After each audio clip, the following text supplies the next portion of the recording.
DSP Quick Tips brought to you by the folks at Mosconi DSP. We are going to talk to you about setting up your crossovers. We have it set up right now. For front is that grayish white color, tweeter, mid bass. One set of rear outputs, which is green. And then we have pink, which is auxiliary. In this case, it's not used. And blue is our subwoofer output. For this, we're going to be running 2 RCAs out, but we don't have to. There again, we can split those 2 channels. There's a gray box right here at the top that has what looks like crossovers and an EQ underneath it. And in fact, that's what it is. And over here on the left-hand side is our crossover pane. You'll notice the red box here that says locked. If it's not red, that's unlocked. And that would be if you were going to use 2 of your outputs to do 2 separate things. So for example, if you wanted the front box to be the center channel, and the bottom box to be subwoofer, make sure it's checked to unlock. 2 that are most popular are going to be Linkwitz and Butterworth. A Butterworth is your standard crossover that you'd use for like a 12 dB.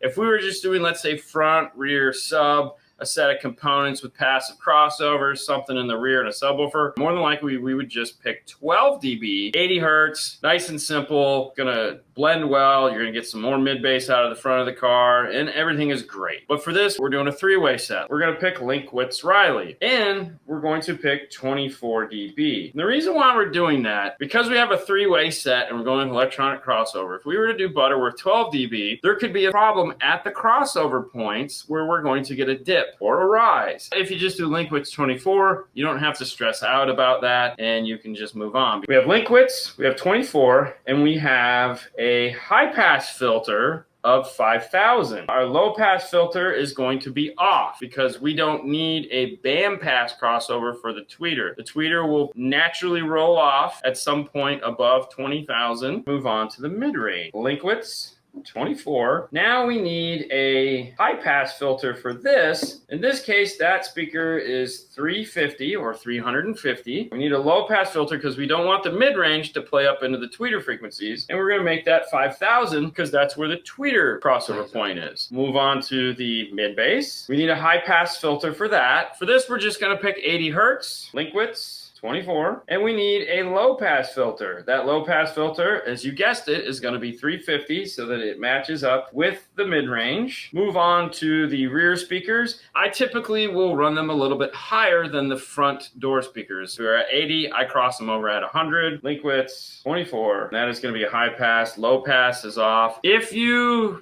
put coaxials in the rear and you're like, the tweeter back there, like it's up in the rear deck and that tweeter is just really drawing backwards and causing some issues, you can put a band pass in there, in which case we turn on our low pass filter, 24 dB. I typically start at 10,000 and that will tame those tweeters down a lot. Next is the subwoofer. Pick Linkwitz 24, and we just need a low pass filter for those, 80 hertz. Now, if you do want to add a high pass filter, a subsonic, so to speak, we can turn on the high pass. If we pick something like 25, now we have a 25 hertz subsonic filter. At that point, I probably don't want it 24 dB. I'll probably put it back over to Butterworth. Some amplifiers already have subsonic filters built into them that you don't even know they're there. And now we have all our crossovers set up. I like to just go back through one more time, just visually check both top and bottom, make sure that I didn't accidentally turn on a low pass filter on my tweeters, and then that tweeter doesn't make any sound, and I got to call Nick Wingate and talk to him for 20 minutes and then realize I screwed up. Never happened before. And with that, our crossovers are set. We can move on to the next portion of this, which we'll talk about next week.